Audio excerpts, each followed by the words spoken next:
I was like essentially kind of at like rock bottom with a relationship with myself.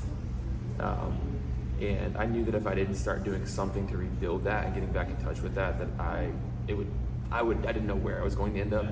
And jiu-jitsu is something that we had talked about when we met each other.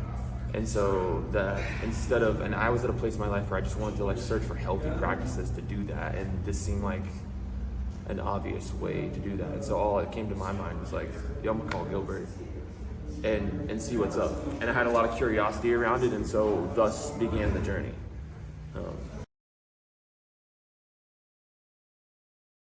My biggest win since working with you, it's been, I've been around and worked with people with much higher belts, but oftentimes that does come with a kind of like, not everyone, but some people, in arrogance or ego, and then that can be reflected, per se, if you're in a group setting, that can be reflected in the group.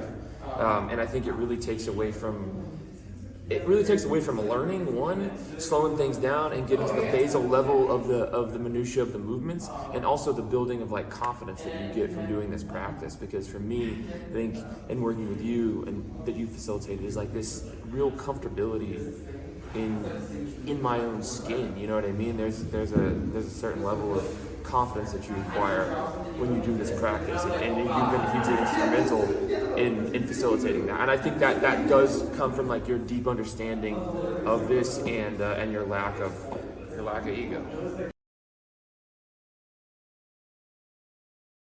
I think if you're thinking of signing up, I don't know, at least for me, like if you want something that's gonna make you present, we live in a world that is like constantly text messages and emails and Instagram and whatever, always in your face.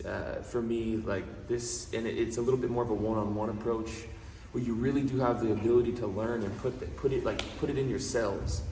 And that's the most important part of jiu-jitsu. Is slowing it down and really understanding it at like the cellular level. And then this practice, it just makes you present. You have no other choice. And I think in our modern day age, you can't put a price on that.